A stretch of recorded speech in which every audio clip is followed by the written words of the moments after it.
Saya diajarkan guru-guru kami itu apa dikasih ilmu sambung nyawa. Bapak mau saya kasih ilmu sambung nyawa nggak? Nyawa itu disambung, Pak. Suatu ketika ada malaikat maut keliling di dunia ini nyari pemuda. Seorang pemuda, nah, belum nikah, masih lajang, ya kan? Mau dicabut besok pagi. Cari di timur sampai barat malam hari nggak ketemu. Akhirnya lah malaikat maut ini pergi ke kerajaan Nabi Sulaiman. Sampai sana, rupanya ada pemuda itu di majelis Nabi Sulaiman. Malaikat maut langsung berdiri di depan pintu, itu nggak berani masuk. Karena ada Nabi Sulaiman sedang ngajar. Berdiri di depan pintu, melihat satu pemuda yang betul pemuda itu ada di depan Nabi Sulaiman. Oh, kata malaikat, itu tuh besok mau saya cabut itu pemuda, ya kan? Maka setelah selesai dari majelis, itu satu demi satu majelis itu pulang, tinggallah pemuda itu bersama Nabi Sulaiman. Maka kata Nabi Sulaiman, hai pemuda, kamu nggak pulang? Hai Nabi Allah Sulaiman alaihissalam, saya ini mau mengundang engkau. Besok saya ini mau menikah. Oh, kata Nabi Sulaiman, kamu menikah. Tapi Nabi Sulaiman melihat malaikat maut itu nggak masuk di depan pintu ini. Ya, tak pergi juga. Ya kan, tapi pemuda ini nggak melihat, yang lihat hanya Nabi Sulaiman. Maka kata Nabi Sulaiman kepada pemudanya, hai pemuda, insya Allah besok saya akan hadir kepada pernikahan. Maka pemuda ini pulang dengan girang bahwa Nabi Sulaiman akan datang dalam pernikahannya. Maka setelah pulang melewati malaikat maut itu, pemuda nggak melihat malaikat maut itu, yang tahu hanya Nabi Sulaiman. Ya. Maka setelah lewat, Nabi Sulaiman mau ngejar pemuda itu. Mau mengejar. Tapi Nabi Sulaiman kata, malaikat maut, come here. Itu bahasa Inggris rupanya. Kemari. Ya. Kenapa kamu ini datang nggak diundang? Ya kan, pergi nggak diantar, bukan dirangkum. Datang lagi mungkin antar. Maka setelah jauh pemuda itu tanya, ini Nabi Sulaiman kepada malaikat, kenapa kamu di sini berdiri, kamu masuk? Begitu pemuda itu mau kau pergi, kamu mau kabur juga. Hai Nabi Sulaiman, saya ini dapat perintah dari Allah dalam kitab yang saya punya nih, ya. Cari kertasnya, ada daftar orang-orang yang mau dicabut besok pagi. Dan daftar itu ada pemuda itu yang di majelis engkau. Besok pagi jam 8 mau saya cabut. Nabi Sulaiman ingat bahwa dia perundangan sama pemuda itu mau pernikahan, bos sekalian. Enggak pandang bulu, malaikat mau nikah kayak mau lagi keluar kayak anak banyak kayak kecep kalau ada waktunya mah. Malaikat mau uber terus. Maka satu hari satu malam 70 kali malaikat Pak nengok kita. Terus sekarang malaikat melihat di pintu. Nggak kelihatan ada, pas juga nggak kelihatan. 20 menit sekali Pak malaikat itu yang melihat daftar, dilihat siapa namanya, ada Adi Johari nggak? Oh nggak ada, itu. Dia memang 70 kali, dia nggak mau salah cabut, ya. Walaupun nggak ada di catatannya itu dia 70 kali tengoknya. Itu kata Nabi, setiap orang itu didatangi malaikat sampai 70 kali satu hari satu malam. Siap-siap ya. Siap-siap Pak, malaikat mau ngintai terus Bapak ya. Jadi yang ngintai ini bukan Densus 88, bukan malaikat maut. Mereka kira-kira Pak, mau diintai, mau ditangkap sama malaikat mautnya. Maka singkat cerita Nabi SAW berkata dalam hatinya, walau kasihan pemuda itu besok mau dicabut. Ya, udah malaikat, terserah engkau lah, ini mau urusan engkau dengan Allah. Maka singkat cerita, setelah besok Nabi Sulaiman itu berangkat untuk menghadiri pernikahan. Karena pernikahan itu setengah 8 Pak. Dicabut jam 8, setengah 8. Sampai sana Nabi Sulaiman sudah gelisah. Mulai rasa sedih Nabi Sulaiman. Setelah nikah jam setengah 8 itu, dia tengok sana, tengok sini.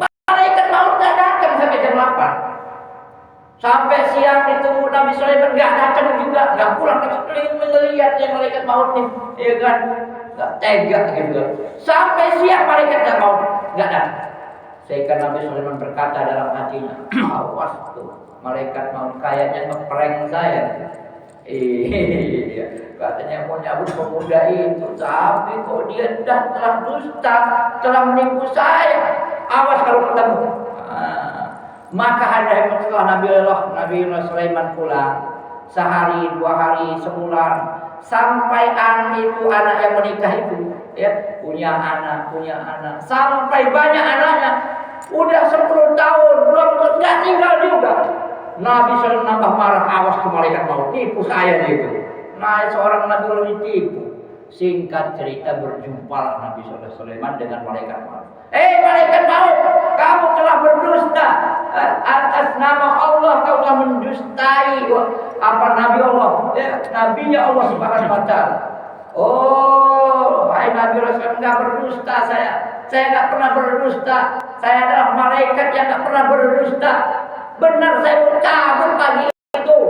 Tapi hai Nabi Sulaiman, ketika dia pulang dari majelismu, tanda syukurnya kepada Allah, dia mau menikah, dia telah meroboh sakunya. Sakunya ada dinar, ada uang, ya kan? Sakunya, dan dia membagikan dengan kawan-kawannya. Dengan kawan-kawannya, nanti kita bagikannya. Dibagikan dengan kawan-kawannya. Saat itu keputusan Allah di langit. Ya, Allah rubah dengan sedekahnya itu, dia telah dipanjangkan umurnya sampai sekarang. Begitu. Ya, salah ya.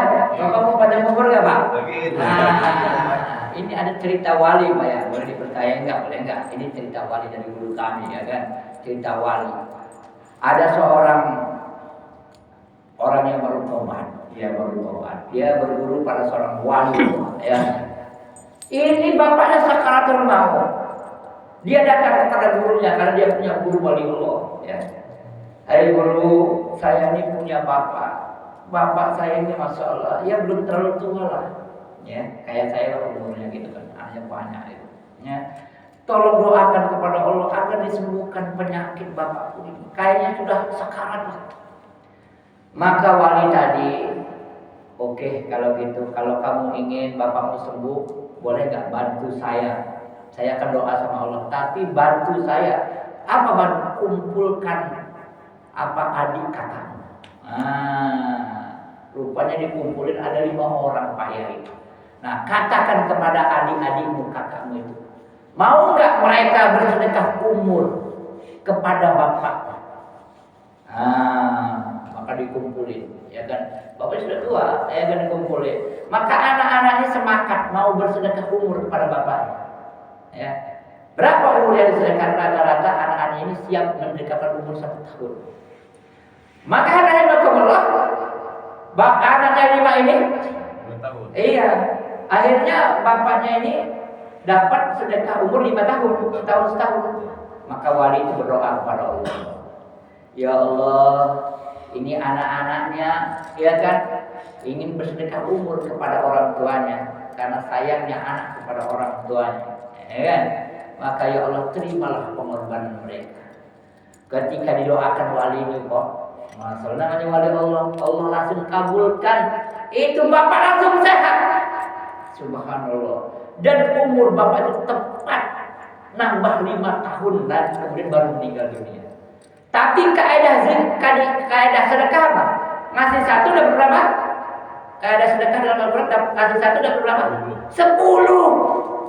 Ini anak-anaknya Allah panjangkan ditambah sama Allah 10 tahun. Masya Allah. Dia berkurang. Insya Allah ya. Kalau bapak mau panjang umur, banyak sedekah. Ya, ada juga hari ini. Kalau umurnya 70 sekarang, kalau sedekah 80 dia. Insya Allah. Itu apa ya? Kalau nggak ada duit, sedekah senyum lah. Ketemu orang senyum, senyum. Kata Nabi, senyum di depan saudara muslim ada sedekah. Ya nggak boleh itu senyum sendiri. Itu gilo namanya. Iya, masya Allah ya. Menyenangkan hati seseorang itu pahalanya lebih besar daripada ibadah. Bahkan nanti pada hari kiamat kata Nabi, ada orang itu yang tak banyak benar amal-amalnya. Ya, tahajudnya biasa, cuma 2 rakaat. Ya, zikirnya biasa sesuai yang diperintahkan. Ya. Tapi punya kemuliaan tinggi di hadapan Allah. Rupanya dia di dunia menyenangkan hati saudara muslim. Subhanallah ya, akhlak yang baik.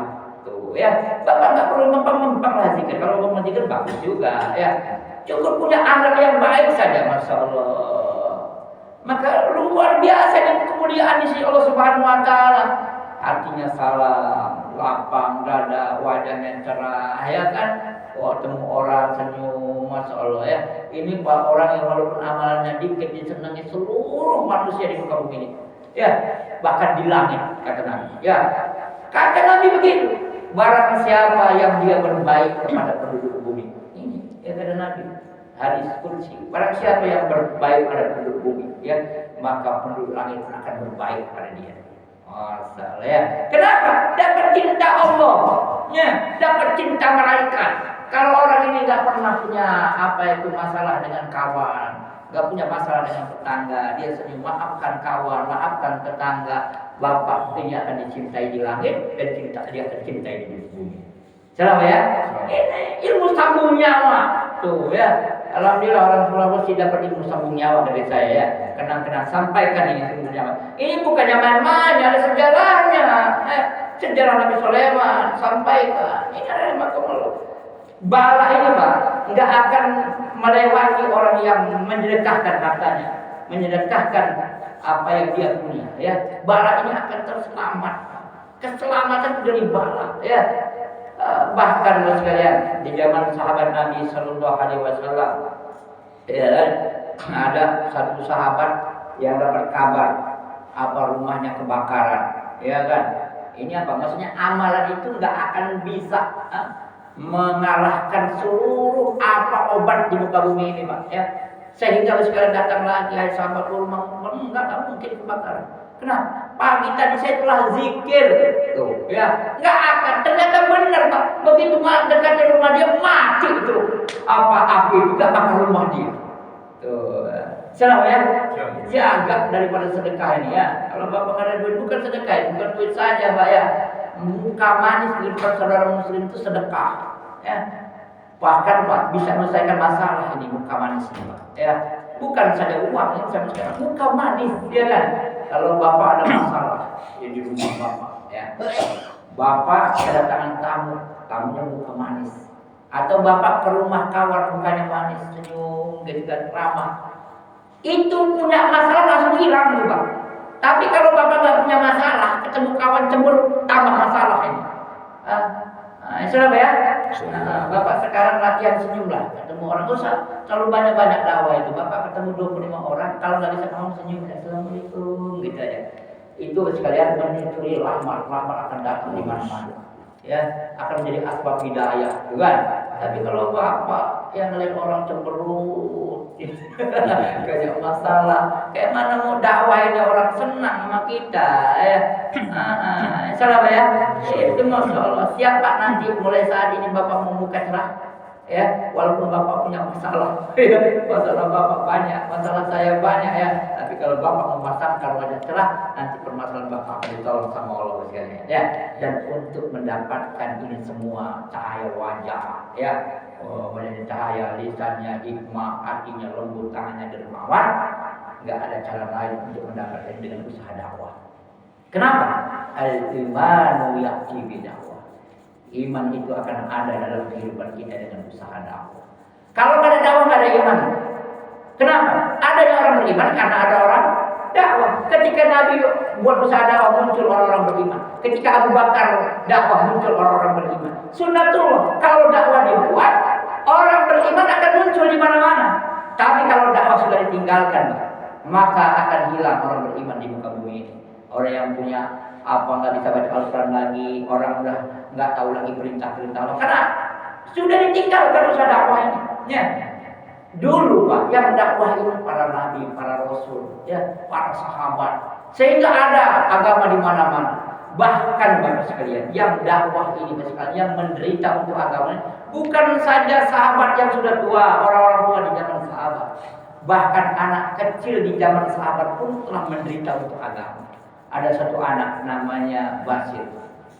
Basir ini umurnya 6 tahun sampai 7 tahun saja. Masih kecil ya. 6 sampai 7 tahun kira-kira kelas 1 lah ya. Dia nggak punya lagi ibunya. Nggak meninggal. Dia zaman sahabat. Basir ini hidup di zaman sahabat. Nggak punya lagi kakaknya, pamannya, bibinya, keluarga dalam saudara nggak punya lagi. Yang hidup itu hanya bapaknya. Sehingga Basir ini kemana bapak diikutin, ke sana diikutin, ke sini diikutin. Ketika itu musim perang. Ketika itu sekalian ada panggilan dari utusan Nabi di siang hari dari gang ke gang. Suaranya ya ayuhan nas jihadu fi sabilillah. Ini Basir yang masih kecil nih langsung cari bapaknya. Dia takut bapaknya langsung berangkat. Meninggalkan Basir kecil sendiri di Mekah. Ya. Maka rahimahkumullah dicari ketika ketemu bapaknya, dia dekat sama bapaknya. Dia berkata, "Hai bapak, kalau engkau berangkat fisabilillah aku ikut." Tapi bapaknya mengatakan, "Kau masih kecil nak, jangan berangkat." Tapi anaknya pengen ikut sama bapaknya dalam medan perjihad. Maka bapaknya berpikir bagaimana mau meninggalkan anaknya di Mekah itu dengan sendirian tanpa ikut dalam perjuangan, dalam berangkat medan jihad. Ya. Maka bapaknya saya tunggu malam hari. Begitu malam hari tiba, bapaknya langsung cepat tidur. Itu Basir yang kecil ini ngeliat bapaknya, dia takut ditinggal bapaknya. Dia gak bisa tidur, dia tahan kepalanya. Tapi ngantuk menguasai, tapi dia takut ketika dia tidur, bapaknya tidur, dia berangkat. Akhirnya Basir yang kecil itu punya akal. Dia ambil sarungnya, dia ikat dengan sarung bapaknya yang sedang tidur tadi. Maksudnya apa? Ketika bapaknya bangun, dia tertarik, bisa bangun, ikut, gitu kan. Maka setelah malam tidur bapak sama anak. Ketika itu ada seruan jihad di malam hari. Zaman dulu maka kalau pakai jihad itu nggak pandang siang, nggak pandang hari. Ya Yohanes, jihadu fi sabilillah. Hai manusia, hendaklah kalian berjihad di jalan Allah Subhanahu wa taala. Namanya anak yang nggak bangun. Bapaknya langsung bangun. Ketika bangun sudah terikat sarung Basir dengan sarung bapaknya. Dia bingung, ya ini amanah Allah, ini panggilan Allah dan Rasulnya. Bingung antara amanah Allah dengan panggilan Allah. Akhirnya ketika bingung teringat hadis Nabi. Apa hadis Nabi yang diingat sahabat ini? Kata Nabi, barang siapa yang berangkat jihad fisabilillah memperjuangkan agama akan dapat 3 doa malaikat yang makbul. Apa doa malaikat yang makbul itu? Dalam hadis, ya Allah, ampunkanlah orang dosa-dosa orang yang berangkat fisabilillah. Amin. Sehingga orang yang berangkat fisabilillah semua dosanya diampuni sama Allah Subhanahu wa taala. Yang kedua doanya, ya Allah, ampunkanlah dosa ahli keluarga yang ditinggalkan. Maka Allah berjanji akan mengampunkan seluruh dosa ahli keluarga yang ditinggalkan. Hatta ada pembantunya diampuni sama Allah. Ya Allah, satukanlah keluarga tersebut di dalam jannahmu, dalam surgamu, karena mereka telah ridho, telah rela meninggalkan keluarganya untuk memperjuangkan agama. Maka saat itu Allah berjanji akan mengumpulkan satu surga, satu tempat, itu keluarga di dalam surganya Allah Subhanahu wa taala. Maka bapak tadi ketika ingat hadis ini langsung cabut pedang, bukan untuk memotong anak. Zaman itu memang nggak pernah kalau pisah pedang dari punggung, karena musim perang. Untuk memotong simpul, bukan memotong anak. Maksudnya apa? Dengan potongan simpul ini mudah terlepas simpulan tersebut, sehingga bapaknya berangkat dalam medan jihad di malam hari, anaknya tinggal nggak punya siapa-siapa lagi. Maka ketika Basir bangun, dia lihat nggak ada bapaknya lagi, sudah terpotong. Maka Basir berkata dalam hatinya, akan kutunggu bapakku sehari 2 hari ini. Kutunggu sampai pulang dari medan jihad. Sendirian gak punya siapa-siapa. Maka sehari, 2 hari, 3 hari, 4 hari berlalu. Ya. Tidak dengar pasukan kaum muslimin dan rombongan Rasulullah pulang dari medan jihad. Begitu senangnya Basir, dia lari ke bukit pengen menyaksikan bapaknya pulang dari medan jihad. Begitu diperhatikan kuda pertama, kuda kedua, kuda ketiga, terus rombongan satu demi satu sampai rombongan kuda yang terakhir gak ada bapak. Basir menangis sehingga turun dari bukit menemui Rasulullah. Ketika itu Rasulullah pakai jubah warna merah, mendekati ketika itu sedang mengatur pasukan pulang dari medan jihad di depan masjid. Langsung Basir tadi megang jubah Rasulullah, berkata, "Aina abi ya Rasulullah?" Mana bapak saya ya Rasulullah? Rasulullah ketika melihat Basir ini, langsung dia balik kanan meneteskan. Gak tega melihat anak sekecil itu sudah menderita untuk agama. Maka Basir lari-lari kecil, dia pegang lagi juga Rasulullah. Aina abi ya Rasulullah, mana bapak saya Rasulullah. Ketika Rasulullah melihat Basir lagi menangis, air mata Rasulullah menetes. Ya, balik lagi Nabi nggak tega melihat anak sekecil itu menderita untuk agama, nggak ada keluarga lagi. Maka Basir tadi sambil menangis berkata, Aina abi ya Rasulullah, kemana bapak saya Rasulullah. Maka pecahlah tangisan Rasulullah dan pecahlah tangisan sahabat ketika itu, sehingga dipegang Basir yang kecil itu oleh Rasulullah. Hai Basir, bapakmu telah syahid di medan jihad. Jadikanlah aku ini bapakmu, karena bapakmu telah meninggal dalam medan perjuangan. Ini yang dulu menderita, bukan orang tua, anak-anak kecil, Pak. Sekarang kita kapan menderita untuk agama? Enggak pernah kita. Sahabat dulu makan sampai kekurangan dalam medan perjuangan, sehingga tidak ada lagi yang dimakan, hanya makan dedaunan. Kotoran kami seperti kotoran domba-domba, kata Nabi. Pernah kita makan apa daun terus, sehingga kotor seperti kotoran domba? Enggak pernah, Pak. Kenapa? Belum menderita seperti sahabat, sekalian. Perjuangan, sekalian. Nah, untuk perkara itu, sekalian, ya, kita mau berjuang ini agama. Sekarang ini banyak orang, sekalian, ya, jauh dari amal agama. Memang Islam di mana-mana, ya, banyak Islam, tapi amal Islam, masya Allah, ya, di masjid hanya berapa orang saja, ya kan, Islamnya 10%, 100%, sekalian, ya. Nanti kita akan buat pertemuan besar, Pak, ya. Bukan pertemuan jaulah, bukan pertemuan orang-orang tabligh, bukan pertemuan jamaah jenggot, bukan pertemuan umat Islam, Pak. Nanti kita akan buat di Indonesia ini, tepatnya di Kota Baru, di Kota Lampung, ya, di Provinsi Lampung, ya. Maka kami mengundang, Pak, kalau bisa, ya, ini masjid Nurul Salah, ya, Nurul Saadah, ya. Nanti tanggal 28, 29, 30 kita potongkan di rumah, ya. Semua orang yang ada di sini diundang, ya. Di sana kabarnya, Pak, kalau khusus untuk orang Lampung, tamu, ya, nanti tempat duduknya itu menghadap masjid yang paling dekat, ya. Bahkan dikasih makan gratis, saya baru tahu kemarin, ya, dimakan gratis. Bapak kalau 3 hari 3 malam makan gratis, ya, sama ayam makannya, masya Allah, ya. Tapi, ya, bukan sama tempe, ya, sama tempe bagus juga, dan ada ayamnya, begitu, ya. Siapa, ya, ada, ya. Berapa jumlahnya mau kita hadirkan? 1 juta sampai 5 juta orang, ya.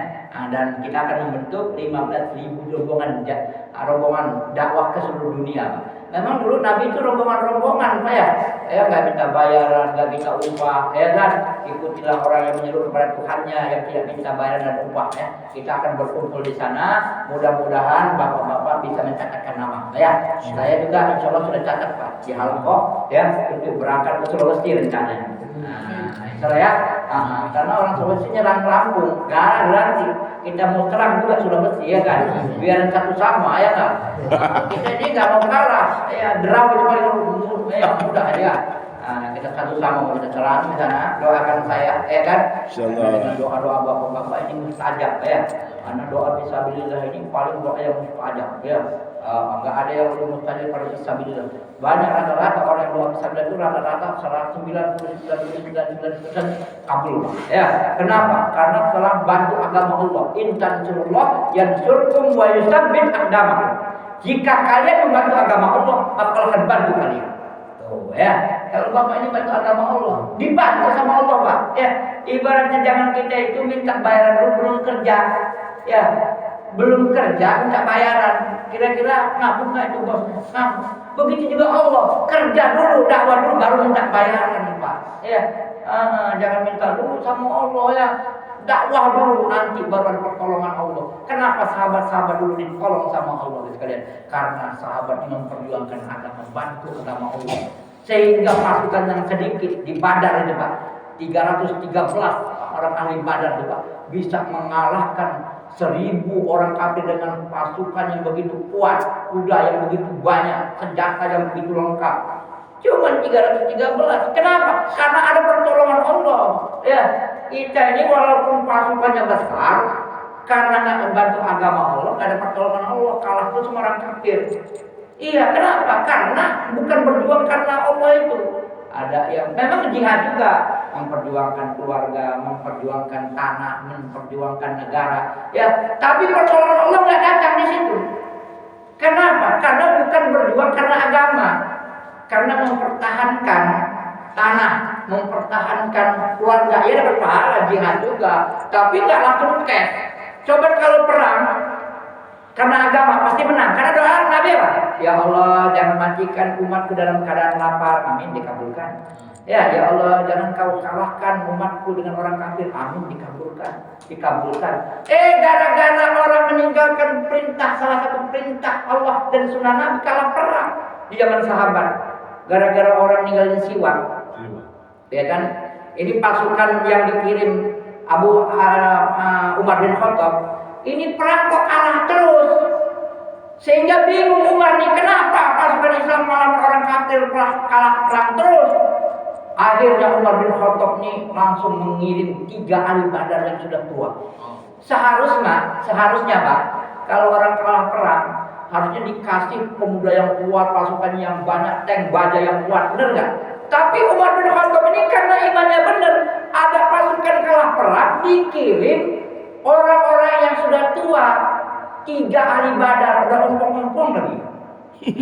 Iya, kayak ngomong ya kan. Bikin 3 ahli badar, diperhatiin pasukan Islam nih. Kenapa kok kalian kalah perang terus? Karena akan dapat doa Nabi, nggak akan kalah.